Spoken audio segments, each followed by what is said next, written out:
Shakil digital media, হৃদয়ে মানিকগঞ্জ, চেতনায় Bangladesh. Like দিন, সাবস্ক্রাইব করুন এবং জানিয়ে দিন আপনার মূল্যবান মতামত।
কিভাবে সম্ভব?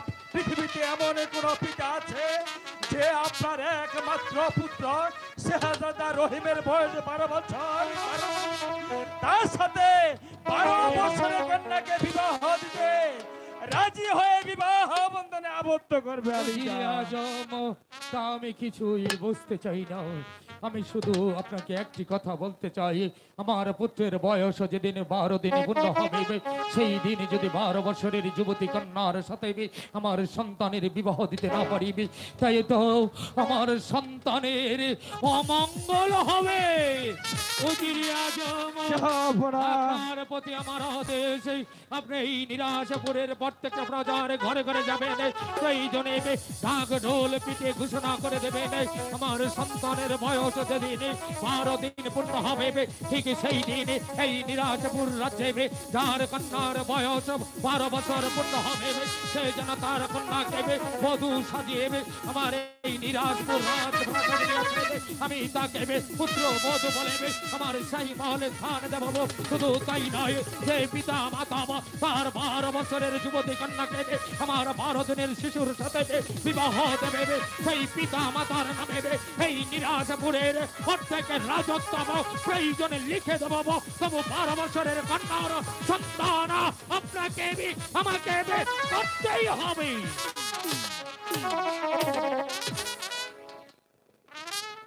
নিরাশপুরের বাদশা লিয়া কাপড় আমাকে আদেশ দিয়ে গেছেন, নিরাশপুরের প্রতিটি ঘরে ঘরে আমাকে খুঁজে দেখতে হবে, হোক সে রাজা হোক সে প্রজা, জাতে জাতি ধর্ম বর্ণ নির্বিশেষে নেই কোনো ভেদাভেদ। আমি সাহিলানি করে দিচ্ছি, নিরাশপুরের প্রজা সাধারণ 12 বছরের কন্যা আছে যার ঘরে, তার সাথে নিরাশপুরের বাদশা আলিয়া কাপড়ের একমাত্র সন্তান শাহজাদা রহিমকে বিবাহ বন্ধনে আবদ্ধ করতে হবে। এ হচ্ছে বাদশা কাপড়ের হুকুম।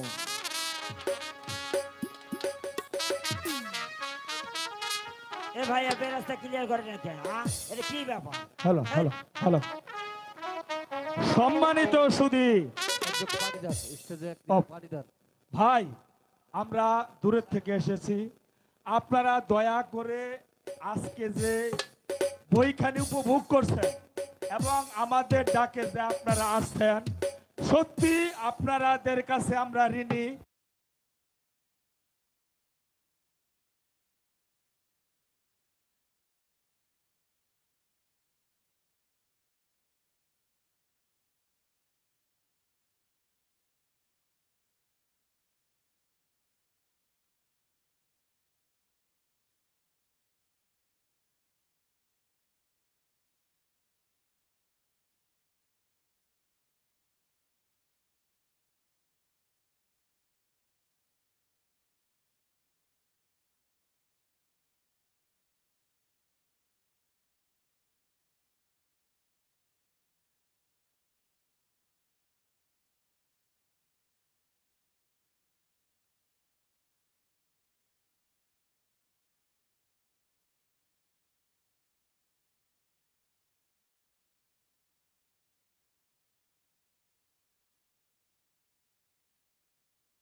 গিয়ে আপনারা বসতে পড়ুন, আমাদেরকে দয়া করে নাটকটা করার সুযোগ দিন।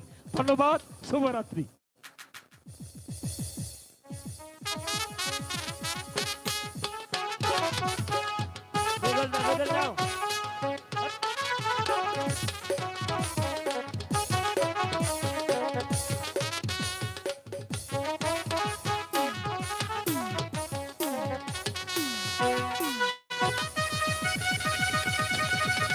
উজির সাহেবকে পাঠিয়েছি 12 বছরের কন্যার সন্ধান করতে হবে, কিন্তু এখনো পর্যন্ত উজির আজম ফিরে আসছে না। আমি যার কারণ বুঝে উঠতে পারছি। জাহাপনা ফিরে এসেছেন, বন্দার সালাম গ্রহণ করুন আলীজা। বলুন কি সংবাদ? জাহাপনা, আপনারই আদেশ মতো নিরাজপুরের প্রতিটি ঘরে ঘরে গিয়েছি, আপনার সারা নিরাজপুরে শাহী এলান করে দিয়েছি, কিন্তু কোথাও আমি 12 বছরের কন্যার সন্ধান করতে পারি না। না উজির আজম না, অমন কথা বলো না ভাই, অমন কথা বলো না। আগামী শুক্রবার আমার সন্তানের বয়স 12 দিন পূর্ণ হতে যাচ্ছে। আগামী শুক্রবার যার কন্যার বয়স 12 বছর পূর্ণ হবে, সে কন্যার সন্তান যদি আমি করতে না পারি, তাহলে আবার প্রাণাধিক পুত্র সে যদি রহিমীকে আমি বাঁচাতে পারবো না। যেমন করে হোক 12 বছরের কন্যার সন্তান আমাদের করতেই হবে। বলো ভাই উজির, কি করে করতে পারিবি আমি 12 বছরের কন্যার সন্ধান? আলীজা, আপনি বিচলিত হবেন না। এই মুহূর্তে রাজ জ্যোতিষীকে ডেকে গণনা করে দেখি 12 বছরের কন্যা আছে কার ঘরে। কোথায় কোথায় রাজ জ্যোতিষী? এই কয় গালি কণ্ঠস্বরী কয় দিলে কইতে পারি। দোলা নারী দোলা নারী দোলাই বললো হাত, দোলার মধ্যে বসে আছে মহাদেব শিব শঙ্করের বাপ। বলেন জনাব, আমায় কিসের জন্য স্মরণ করেছেন? রাজ জ্যোতিষী, কয়া ফেলান। বড় সংকটে পড়ে আজ আমি তোমায় স্মরণ করেছি। কি এমন সংকট জনাব? জ্যোতিষী, হ্যাঁ, তুমি তুমি তুমি ভালো করে গণনা করে দেখো, আগামী শুক্রবার আমার এই বিশাল নিরাজপুর রাজ্যে কার কন্যার বয়স 12 বছর পূর্ণ হতে চলছে। কিন্তু হুজুর আমাকে 2 মিনিট সময় দিতে হবে, আমার 5 বুদ্ধি কেটে দেখতে হবে। বেশ, তাই দেখো।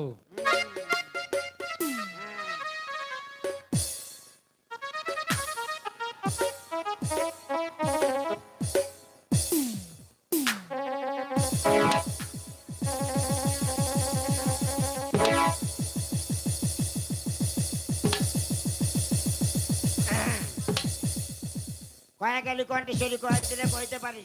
ধুলা নারী ধুলাই দাঁড়ি ধুলাই পড়লো হাত, ধুলার মধ্যে বসে আছে মহাদেব শিব শঙ্করের বাপ।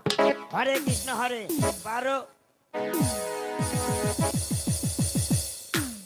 ভুল দেখছি না তো? হ্যাঁ, কি লাগে? জ্যোতিষী, হরে কৃষ্ণ হরে 12 আছে। সত্যি সত্যি আছে জানাব। সত্যি পেয়েছো? হ্যাঁ পেয়েছি, না মানে 100 পেয়েছি। তাহলে বলো কার কন্যার বয়স আগামী শুক্রবার 12 বছর পূর্ণ হতে চলছে? বলো জ্যোতিষী, বলো। হরে কৃষ্ণ হরে 12 বছরে। জ্যোতিষী, জ্যোতিষী, রাজ জ্যোতিষী, রাজ জ্যোতিষী, আমি ওই সংবাদটি শোনার জন্য অধীর আগ্রহে বসে আছি। বলো বলো, আগামী শুক্রবার কার কন্যার বয়স 12 বছর পূর্ণ হতে যাচ্ছে? হুজুর ভয়ে বলবো না নির্ভয়ে? নির্ভয়ে বলো। হরে কৃষ্ণ হরে 12 বছরে। জ্যোতিষী, রাজ জ্যোতিষী, ভালো করে বলো কার কন্যা আগামী শুক্রবার 12 বছর পূর্ণ হতে যাচ্ছে? হ্যাঁ জানাব, নির্ভয়ে বলবো। হরে রাজ জ্যোতিষী, কৃষ্ণ আমি হরে- তোমাকে অভয় দান করে বলছি, নির্ভয়ে খুলে বলো।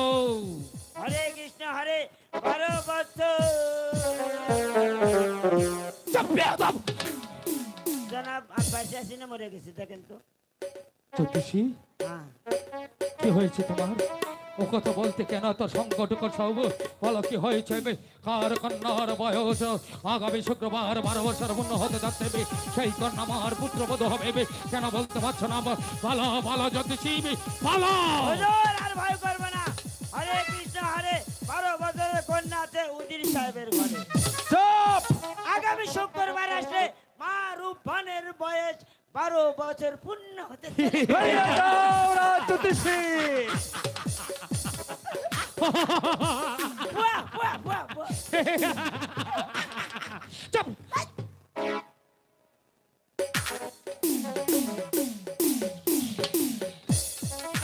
অজিরে আজম জাহাপনা, রাজ জ্যোতিষী শোনো জ্যোতিষী এসো আমার কাছে এসো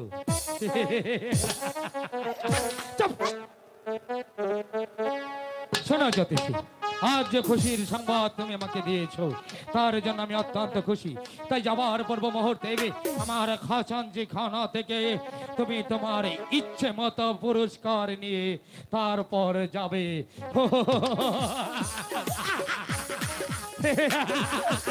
বুয়া, বুয়া, বুয়া। চাপ! চাপ!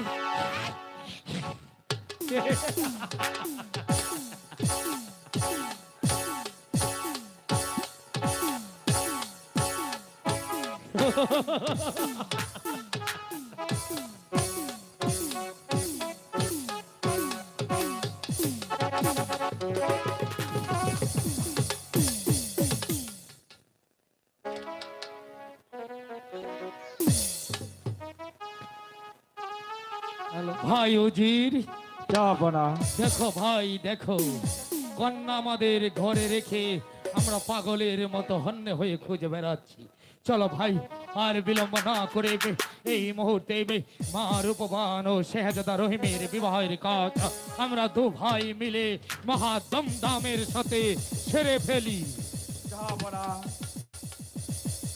আমি আপনার অধীনস্থ গোলাম। আপনার কথায় লক্ষ লক্ষ প্রজা সাধারণ উঠা বসা করে। আপনার কাছে আমি দুহাত চিরে করজোরে মিনতি করছি, আপনি আমাকে দয়া করে ক্ষমা করুন। উজির এ তুমি কি বলছো ভাই অমন করে বলো না গো ভাই অমন করে বলো না তুমি তো ভালো করেই জানো তোমার কন্যা মা রূপবানের সাথে শেহজাদা রহিমের বিবাহ দিতে না পারলে আমার প্রাণাধিক পুত্র শেহজাদা রহিমকে আমি বাঁচাতে পারবো না আর রহিম যদি না বাঁচে তাহলে এই রাজ্যের মাঝে আরো গোলযোগের সৃষ্টি হবে জাহাপনা, আপনার কাছে আমার একটা অনুরোধ, আপনি আমার একটা অনুরোধ রাখবেন। একটাই বার আপনি ভেবে দেখুন, বিবাহ যে পুতুল খেলা নয়, হয় খেললাম না হয় ভেঙে ফেললাম। আমি যদি রহিমের পিতা হতাম আর আপনি যদি হতেন মা রূপবানের বাবা, তাহলে কি পারতেন আপনার একমাত্র কন্যা নব যৌবনা 12 বছরের রূপবানকে 12 দিনের শিশুর সঙ্গে বিবাহ বন্ধনে আবদ্ধ করতে? বলুন।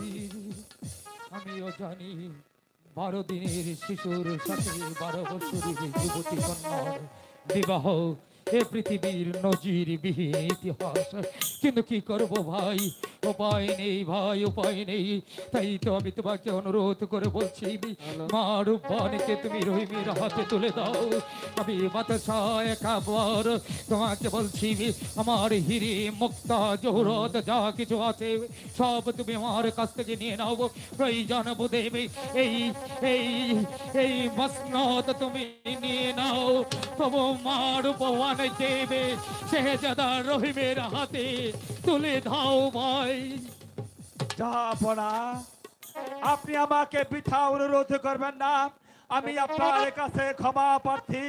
এই পৃথিবীতে এমন কোনো বাবা নেই যে বাবা হয়ে 12 বছরের কন্যাকে 12 দিনের শিশুর সঙ্গে বিবাহ বন্ধনে আবদ্ধ করবে।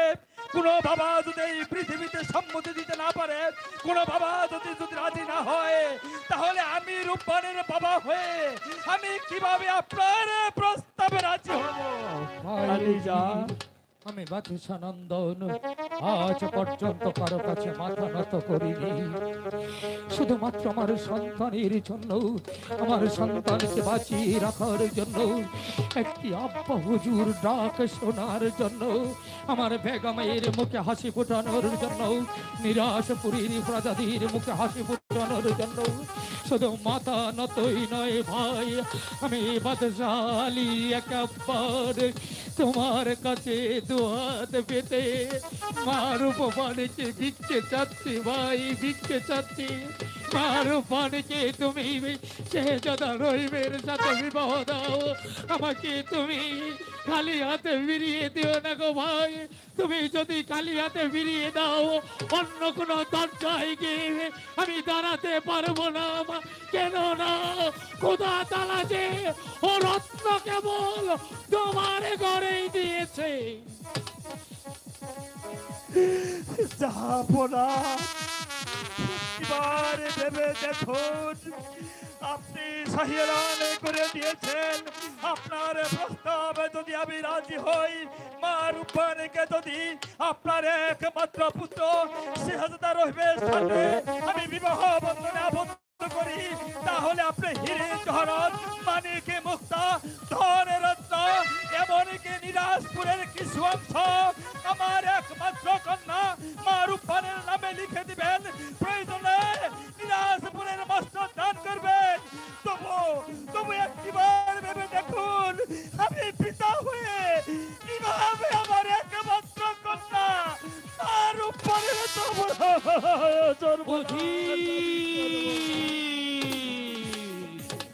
তুমি ভালো করেই জানো আমি বাদশা আলী একবার, আমার হুকুম তামিল না করলে তোমাকে আমি কঠিন শাস্তি দিতে পারি। জানি জানি আপনি আমাকে কঠোর শাস্তি দিতে পারো, তবু আপনার কাছে আমি ক্ষমা প্রার্থী আলীজা। আপনি আমাকে দয়া করে মাফ করুন। ক্ষমা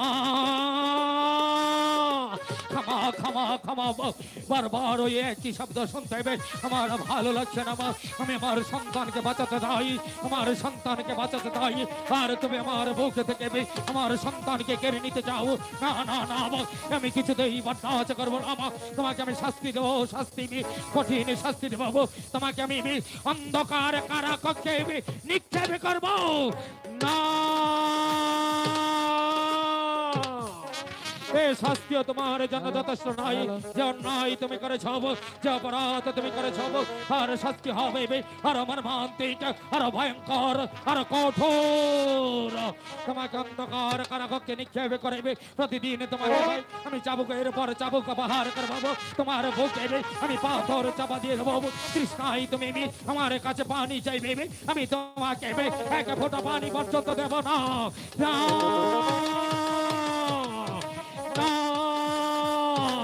এই শাস্তিও তোমার জন্য যথেষ্ট নয়। যে অন্যায় তুমি করেছো, যে অপরাধ তুমি করেছো, তার শাস্তি আর মর্মান্তিক হবে, আর ভয়ঙ্কর হবে। যে বুক থেকে আমার সন্তানকে কেড়ে নিতে চাই, তার বেঁচে থাকার কোনো অধিকার নেই। তাই তো তোমার একমাত্র শাস্তি মৃত্যু। হাই জল্লাদ, ওই তো রাজবাড়িতে বহুদিন পর জল্লাদ নামে ডাক করেছে। জানি না কার মৃত্যু ঘনিয়ে আসছে, জানি না কোন মায়ের বুক খালি করতে হবে, জানি না কোন নারীর শীতের শীত মুখে ফেলতে হবে, জানি না কোন মায়ের মুখ থেকে তার শিশুকে ধরে নেয় নির্মমভাবে হত্যা করতে হবে। আমাকে আদেশ করুন জল্লাদ, বন্দি করো এই অভাত অজিরকে। ঠিক আছে জাহাপনা, অজির সাহেব, আজ থেকে জাহাপনা দেশে আপনি বন্দি। জল্লাদ বলুন জাহাপনা। বন্দি নয় জল্লাদ, আজ রাতও থাকবে অন্ধকার কারা কক্ষে, আগামীকাল প্রকাশ দিবালোকে ওকে তুমি হত্যা করবে, ওকে হত্যা করবে, ওর রক্ত মাখানো ঘর গোটায় নেবে, আমার চোখের সম্মুখে নিয়ে আসবে, ওর রক্ত দেখে আমি আমার বুকটাকে সান্ত্বনা দেব। নিয়ে যাও জল্লাদ। জাহাপনা। ওজি সাহেব চলুন, জল্লাদ মৃত্যুর জন্য তৈরি হন।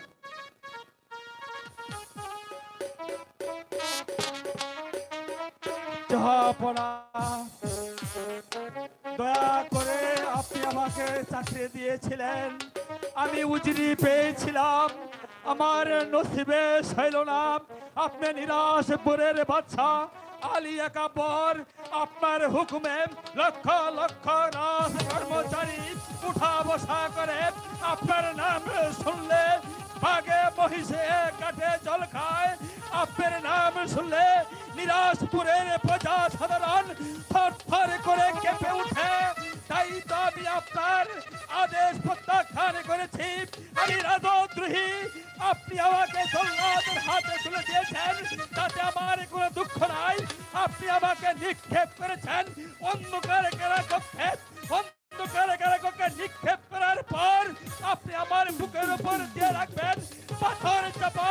তৃষ্ণায় যখন আমার বুকের পাথর ফেটে যাবে, তখন আপনি আমাকে দিবেন না এক ফোঁটা পানি, কিন্তু যাবার পূর্বে আপনার কাছে আমি একটা করজোড়ে বিরতি করছি জাহাপনা।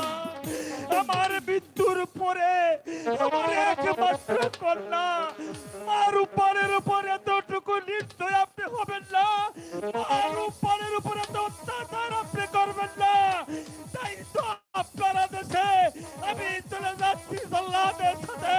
জল্লাদ নিয়ে যাবে আমাকে ওই দক্ষিণ মশানে নিয়ে গিয়ে আমাকে হত্যা করে তার তপ্ত রক্ত আপনাকে উপহার দিব, তাতে কোনো দুঃখ নেই। তাই যাবার পূর্বে আমি আপনাকে শেষ সালাম জানিয়ে বিদায় দিচ্ছি, শেষ সালাম জানিয়ে বিদায় দিচ্ছি, শেষ সালাম জানিয়ে বিদায় দিচ্ছি। ইতিহাস পালন করে কোনো লাভ নেই। উজির, উজির, আমি কি করলাম? কেন উজিরকে আমি জল্লাদের হাতে তুলে দিলাম? উজির আমার ভাই, আমার বন্ধু, আমার পরমাত্মীয়, আমার সাথে থেকে আমার হাতে হাত মিলিয়ে কাঁধে কাঁধে মিলিয়ে এই বিশাল রাজ্য পরিচালনা করেছে। উজির মরে গেলে আমি বাজবো না। পরে জল্লাদ উজিরকে নিয়ে আয়, উজির মরে গেলে আমি বাজবো না।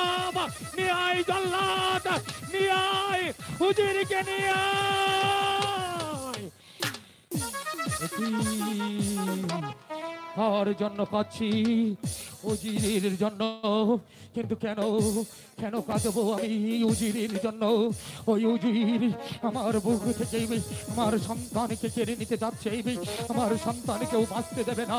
ও যদি ওর একমাত্র কন্যা আমার ভবানীকে আমার সন্তানের সাথে বিবাহ দিতে হবো, তাহলে আমার পুত্র বেঁচে যেতে হবো। কিন্তু আমার সন্তানকে বাঁচতে দেয়নি, তাই তো আমি আমার সন্তানকে বাঁচাতে দেবে উজিরের বিচার করেছি, বিচার অবাধ্য উজিরের বিচার করেছি। সে উজির আমার সন্তানকে আমার বুক থেকে কেড়ে নিতে চাইবে, তাকে আমি জল্লাদের হাতে তুলে দিয়েছি। কেন কাঁদবো? কিসের জন্য কাঁদবো? আমি বিচারক, আমি বাদশা আলী একাবর, আমার একমাত্র সন্তান শেহজাদা রহিমকে বাঁচা দেবে, এই জন্ম দেবে 10-10টা উজির দেবে, আমি জল্লাদের হাতে তুলে দিতেও দ্বিধা করবো না। তবু আমি বেঁচে থাকতে দেবে আমার সন্তান শেহজাদা রহিমকে মরতে দেব না।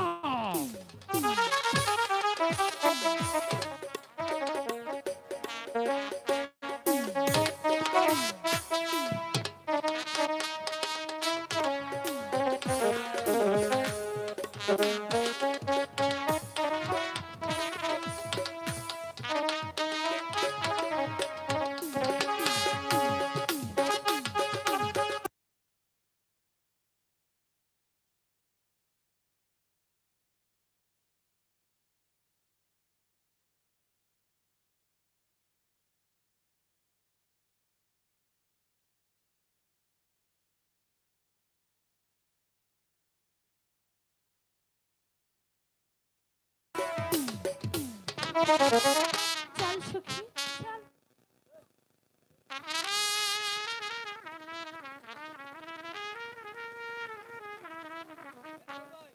হ্যালো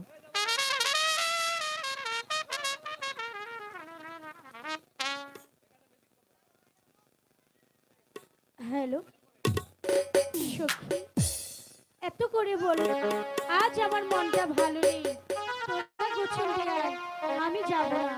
তারপরে জোর করে নিয়ে আসলি, আমি বলি কি চলে যাই।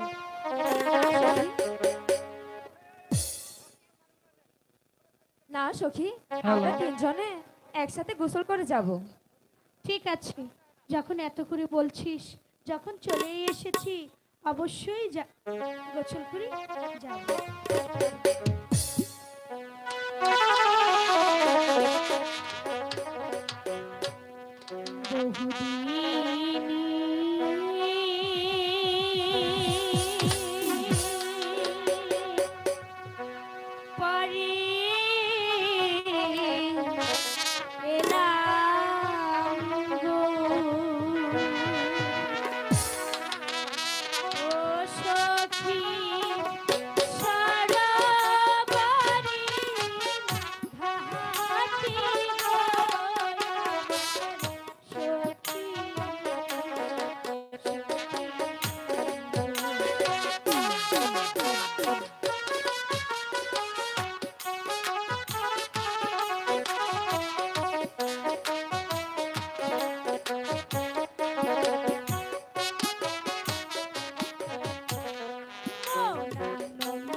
সুর কই থেকে জানে এসেছে। চল না আমরা একটু ওই পারে গিয়ে দেখি এত মধুর বাঁশির সুর কে বাজাচ্ছে। জলের ঘাটে বাঁশি বাজিল সখী, আমরা চলো যাই। জলের ঘাটে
নদীর ঘাটে আসতে মানা, নদীর ঘাটে তোর আসতে মানা, গোসল করবি তুই পারি, করলি কি রে সর্বনাশী, নদীর ঘাটে কেন আমি এই কথা শুনে আর আমি চলে যাব।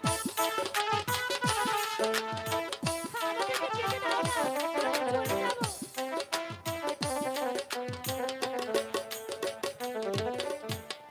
আপন পায়ে মারলি কুড়া, আপন পায়ে মারলি কুড়া, আপন গলে দিলে ছুরি, করলি কি রে সর্বনাশী, নদীর ঘাটে কেন এলি?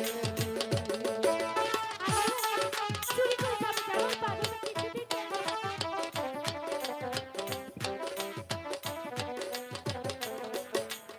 এখন কি হবে? 12 দিনে শিশুর সনে, 12 দিনে শিশুর সনে তোর হবে রে বলি, করলি কি রে সর্বনাশী, কিছুতেই হতে পারে না। নদীর 12 দিনের শিশুর সাথে বিয়ে হতে পারে না। করলি কি রে চলে যাও। আমাকে বলে যাও কেন? শোনো পাগল। সত্যি, এই পাগলটা যেন কি বলে গেল, আমি তার কথা কিছুতেই বুঝে উঠতে পারলাম না। আমি এই কথার মানে আমার আব্বা হুজুরের কাছে শুনবো। চল চল আব্বা হুজুর।